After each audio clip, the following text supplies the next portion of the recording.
Hi, Grace Church.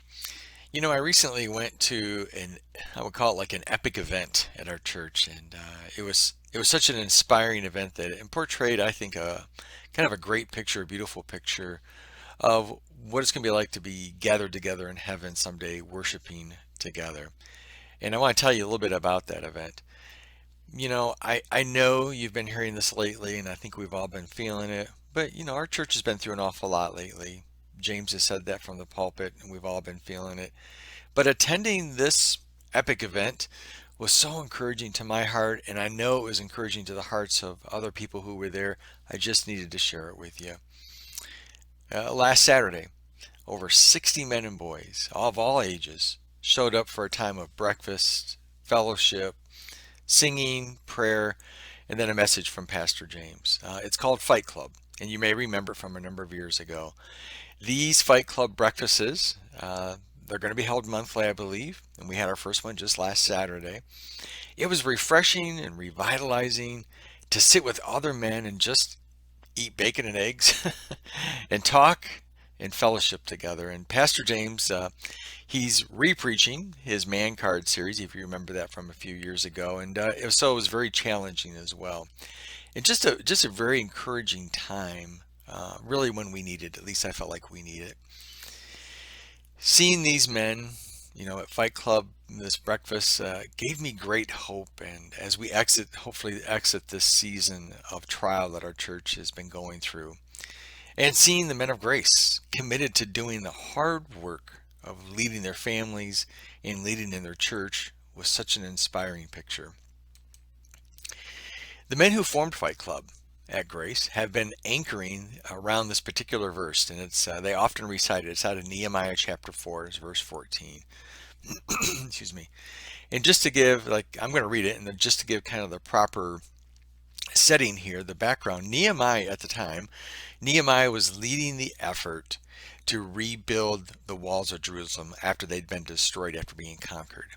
And during the rebuilding process, leaders and mayors and whatnot from the surrounding villages and cities taunted and jeered at the people of Israel for trying to rebuild that ruined walls. They made fun of them, and they poked fun at them, and they did things to them.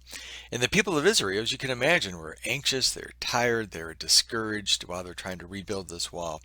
So I think you know what that feeling's like. I know I do. Listen to Nehemiah's message and let it sink in what he's demanding from the men of Israel. Let me just read it to you. This is out of Nehemiah chapter 4. He says, after I looked things over, I stood up and said to the nobles, the officials, and the rest of the people, and he's talking to the people of Israel, don't be afraid of them. Remember the Lord, who is great and awesome, and fight for your brothers and your sons and your daughters and your wives and your homes. Fight for your sons, your daughters, your wives, and your homes. Did you hear those words from Nehemiah? Fighting for your homes. Don't let the enemy take you and your family down. When men remember that the Lord is awesome and powerful, God's going to lead. God's going to be there. Men of grace, we're in a battle. It's a battle for our minds and our minds of our wives and the minds of our daughters and our sons. It's a battle for our household. Pick up the weapons of God's word and the sword of the Spirit and run into the battle, not away from it, straight in. And as Nehemiah said, a few verses later on, he said, don't let your guard down. Don't let your guard down. Listen to what he said. He said, and this is about him now and the leaders. He said, neither I nor my brothers, nor my men, nor the guards with me took off our clothes. Each had his weapon, even when he went for water. They stayed ready the whole time. Be on the front lines, men of grace. Lead and fight.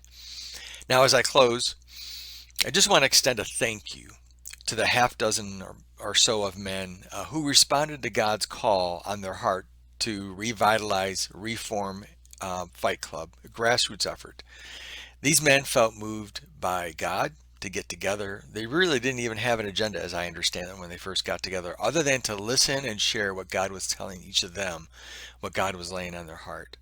And from that first meeting, a couple of months later, here we are having our first breakfast. They organized, they put their first event together, and they're even planning the next one now.